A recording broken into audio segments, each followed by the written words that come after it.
Thought the clock would strike 4 to deal with all that suspense, didn't you? Well, no. I couldn't wait that long just for that. And guess what? A few seconds later, it did just that.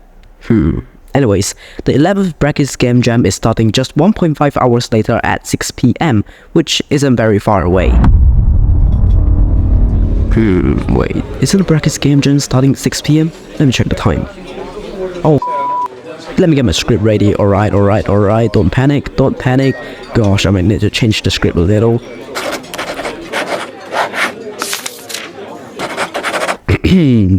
The 11th Brackeys Game Jam with over 3,000 participants is starting in like 1 minute, and well, I'm somewhere.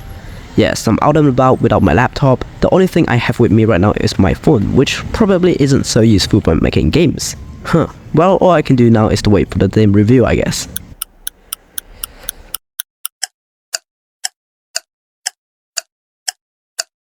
And the theme is, what's behind the door? Well, now would be a good time to start brainstorming for ideas, right? So, I'm having dinner, and dinner is higher up in my priorities than the jam.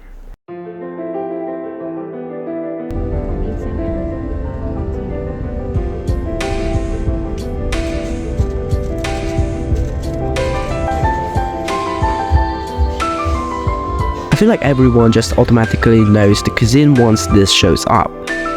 Anyways, now that dinner's done, it is time for me to brainstorm for the ultimate idea. So first and foremost, the game must have doors, and that made me think, maybe the player could hold a flashlight, which basically steered the idea towards a very clear direction. Horror. And for whatever reason, I decided that chairs are cool and they needed to be in the game, as well as cassettes that contains audio recordings which could help solve a mystery. All of that pretty much evolved into this idea. You're exploring a large house with maze-like interiors and a ridiculous amount of doors. You hold a flashlight and nothing else. You find an empty chair. Who's the chair for? Well, you discover a cassette. It turns out that cassette holds Ben's memory and conscience. He is your virtual companion. His thoughts can only be read out through audio players that are scattered throughout the map. Colossal spiders wander the house. The only way to defeat them is to shine your flashlight upon one. You open a door, and through the shadows find a person getting dragged by spiders. Your ultimate goal is to find and rescue that person.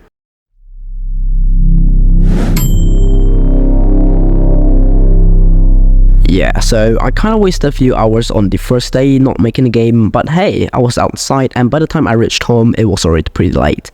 And I was feeling pretty confident with that idea, so I just decided to put it off for the day. But I'll probably regret this decision much later into the development.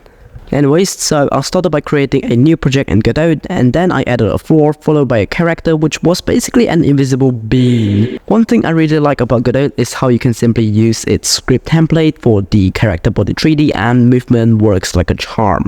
But as the very famous Albert Einstein once said, "Lol, your game isn't a horror game if it doesn't look like one." So I delved into his perplexing wise words and thought, hey, that actually makes sense. And I thought about using Blender to create my 3D models because I recently learned 3D modeling in one of my previous videos, but guess what? I still totally suck at it. So I went to this website with lots of free 3D models called poly.pizza and just legally download those models. Alright guys, I'm very sorry to say this, but I bring bad news.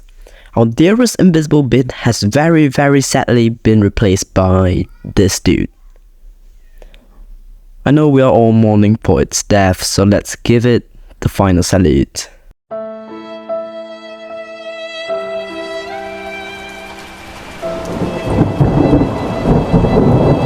Well, final salute's over, sad moments over, turn off the music, turn on the lights, turn off the rainy clouds. Roses are red, violets are blue, bada bing, bada boom. I downloaded a door model from the internet because, well, apparently the dim asks, what's behind the door? And apparently, according to my knowledge, you need a door for something to be behind a door, right? Anyways, remember how I said, and movement works like a charm? Well, it didn't work like a charm, and it's not in the way I wanted it to, so... Alright guys, fingers crossed, I really hope this works. Either I'm so good at programming or I was just so lucky it worked like a charm. So now you could look around and see... what the f? Well, I suppose you could see your own neck then, which doesn't sound like something you should be able to do in real life, but there's the option to see it in my game and countless other games made by ultra talented game devs if you ever feel the urge to see it, which you definitely should. Or maybe shouldn't. Next, I made the entire world dark. That right there, folks, is the power of game developers. We can do anything. Anything. The real reason for that though, as you might have expected, is that horror games are typically dark, right? Well, maybe not all of them. And then I added a flashlight for you to be able to see whatever is around you, I suppose. To test the flashlight out, I slapped a wall into the game. Oh, what's that? Holy smokes, it's the one and only Colossal Godot. Hail to the guardian of the kingdom of Godot.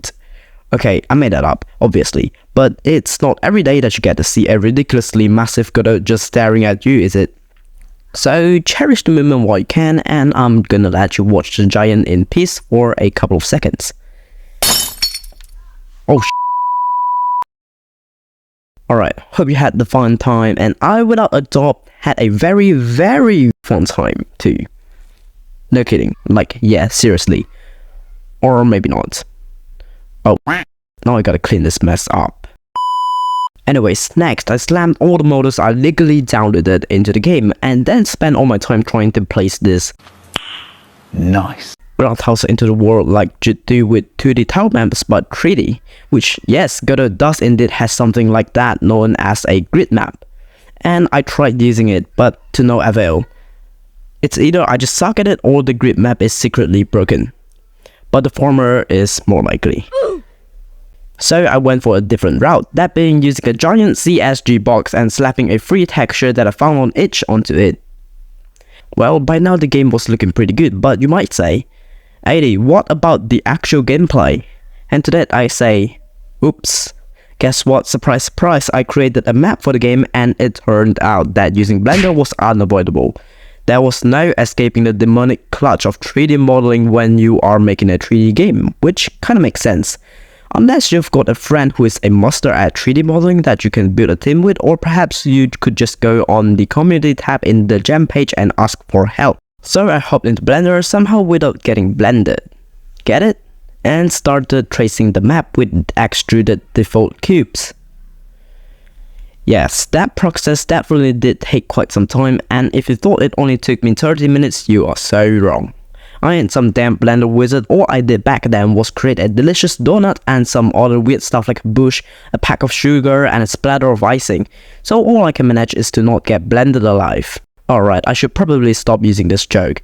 And extrude some cubes while wondering where the faces of the cube went, and then having to redo some parts of the map multiple times, and that roughly ripped a fat 3-hour chunk of my precious time away, which was supposed to come in handy later for polishing and stuff.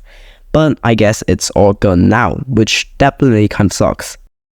Next, I imported the map model into Godot and just slapped some random free brick texture on it, and the game was looking like an absolute masterpiece. Like a game that is going to blow the minds of millions, like a game that is going to be a total hit, like a game that is... Alright, I'm getting ahead of myself here. But I must admit, this is one of the best, if not the best, looking game I have ever made in my entire game dev career. But we still don't know what's behind the door, do we? Well, think about it, why don't we know what's behind the door? Hey dumb matey, this is your smart conscience speaking to you. Where are the damn doors? Oh, right guys, there are no doors, so I naturally had to sprinkle some of those rectangular wood with a rotating handle and a hinge to the game. Then I wasted 30 precious minutes trying to animate the door opening in Blender, then realizing that using Godot's own animation player node for the job was far better, and then redoing the animation before finally finishing it.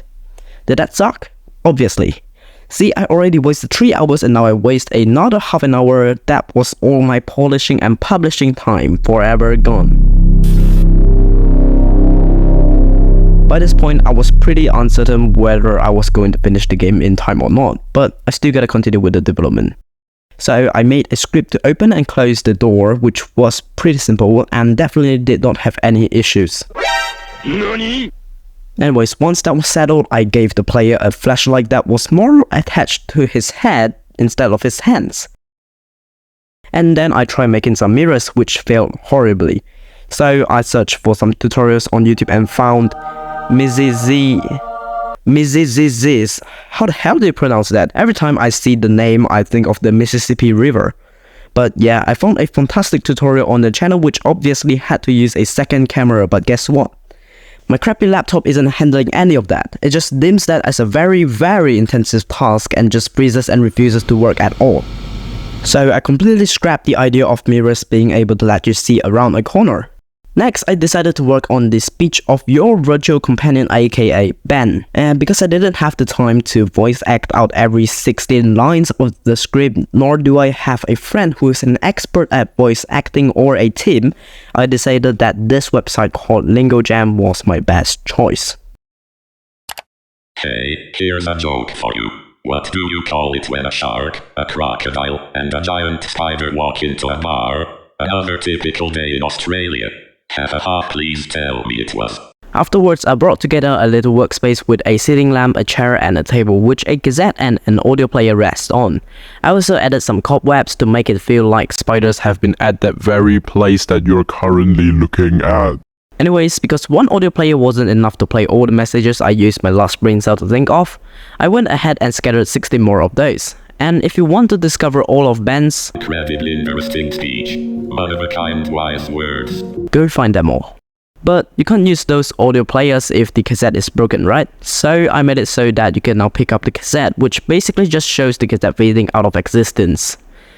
However, the audio players are still broken, so I dialed my audio technician, who is basically just me, and audio technician me helped game dev me to fix the audio players, and they now work flawlessly. Hi, I'm Ben. This cassette that you're playing right now. Except the audio player is still a little bit broken, or more like virtual Ben is broken, because the way the robot voice speaks makes it sound like the dialogue has got some grammatical errors. I'm successful developer. And to make it clear that it is not me but virtual Ben, I added some subtitles, which was a pain to keep in sync with the audio unless I use some AI magic that auto-generates the subtitles for me, which I absolutely didn't, because I'm not spending a few hours tinkering with AI speech recognition and whatnot. Anyways, if you hear weird pronunciation, the issue is on Ben, not me. With that settled, I moved on to tackle a serious issue that the game currently has, also known as the game isn't scary, which is supposed to be a trait all horror games share. So I went to Australia and captured some massive spiders. I could have also brought back some kangaroos, platypuses, and koalas, and opened a zoo.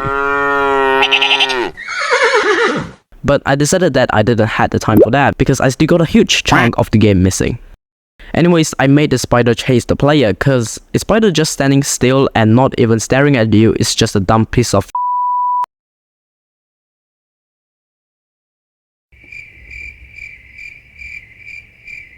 I also made it so that the spider starts attacking once the player enters a certain area. And well, the spider seems to be interested in gymnastics instead. I quickly fixed the dumb spider and guess what? It seems like it's now coming for revenge because I made it smart. It seems like it likes being dumb then, huh? For the game to be a horror game though, it needs to be smart. After that, I decided to make it so that the spider could actually be killed by the light of the flashlight, and I had this brilliant idea of somehow detecting the light intensity that the spider is being exposed to. The not so brilliant part though was that I had absolutely no idea how to put my thoughts into code. However, I found a tutorial by gamedev Compass on YouTube that basically teaches the implementation of the exact idea I had in mind, so thank you very much gamedev Compass, even though I did not end up using this system because, well, you'll see why later. Next up, I directed a movie. Alright, maybe not. I actually mean I composed a cutscene.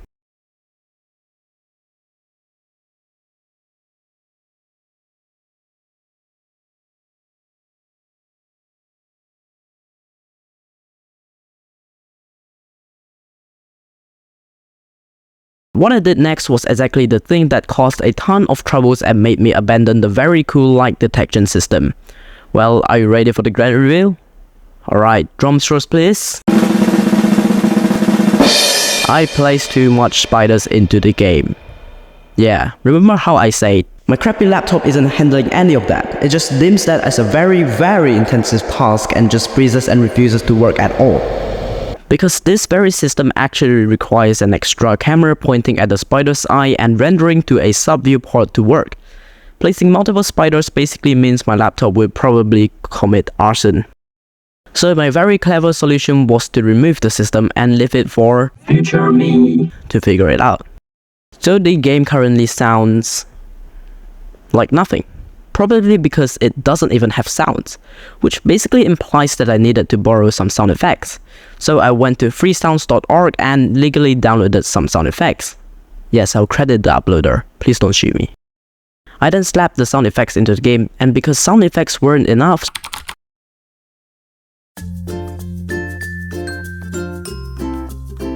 afterwards, I decided it was time to work on the dreaded cutscenes yet again. You probably don't know this, but the first cutscene took me like half an hour to make, even though it looks very simple. So time to get back to directing movies, or cutscenes. I started by trying to rig the character in Blender, and then realizing that it was extremely difficult for somebody operating on their last bit of energy with no prior rigging experience. So I kind of just went to sleep and left things for future me. Alright, the future has arrived, meaning I'm future me. So let's see what past me had left. Number 1, fix spider dev, and number 2, cutscene. Well, you know there's a productivity technique called eat the frog, right? And being the last day of the game jam and still having to finish spider dev, cutscene 2, cutscene 3, start menu, game over screen, win screen, and polish, you'd think I'll employ the technique, right? Yeah, me too. But at that particular moment, you know what I was thinking? Frogs are disgusting. How do you eat them? Do you just swallow them whole or do you cook them first? Yeah, so instead of doing the harder thing aka cutscene first, I did the spider dev. And yes, it was easy. Just slap 5 ray casts pointing the direction of the light and add voila. You can now detect spiders and have them die. Alright, it's time again to do the dreaded cutscenes, so roll in the epic time-lapse.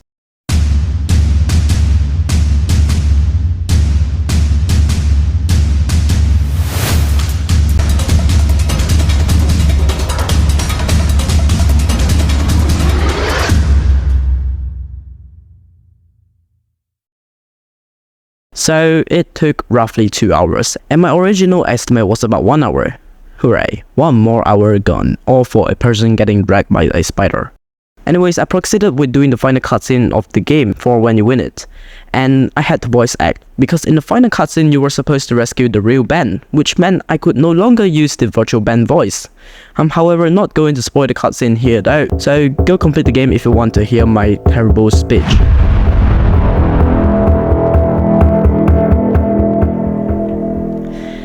Dang, I'm running low on time. So I quickly mashed together a crappy start menu with the only go being that it functioned. Then for the game over screen, I just duplicated the start menu and changed a couple of words. I tried to put together my original vision that when you lose, you would be Sean yourself trapped together with Ben by cobwebs. But it just wouldn't work for whatever reason.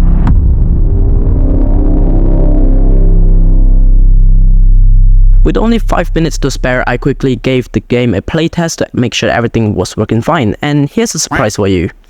It wasn't working fine. I shut off the screen recording because it was causing quite some lags and fixed the bug. I wanted to export the game, but here's another surprise for you. I forgot how to export games in Godot.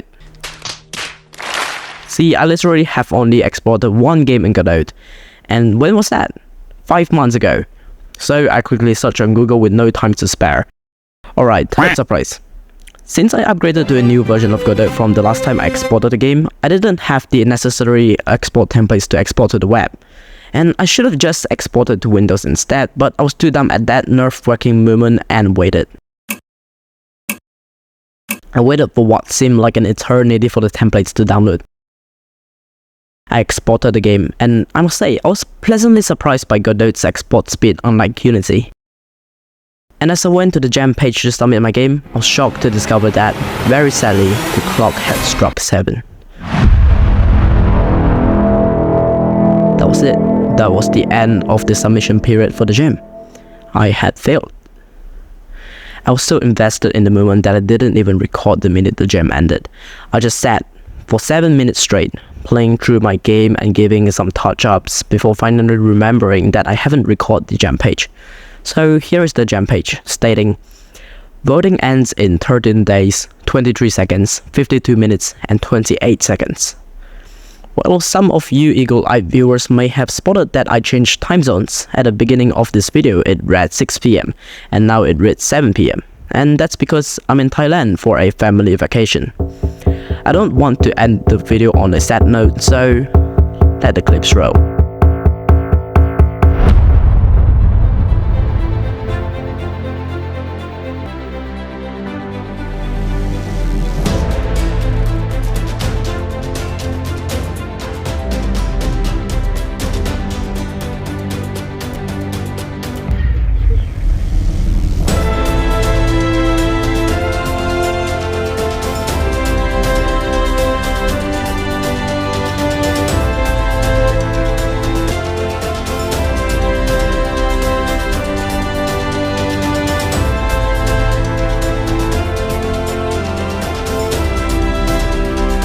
Well, the vacation has ended and I'm back home. So I did a few final polishing, basically making the menus look better. And you know what? Now that I think of it, me feeling the jab was probably good. Because I had forgotten to add a credits page when I quote-unquote finished the game. Which probably meant those websites could sue me. One last thing. Remember how I said, see, I literally have only exported one game and got out. Well, click here to watch the devlog of the very game. And also, my failed submission, band's place, game link is down in the description.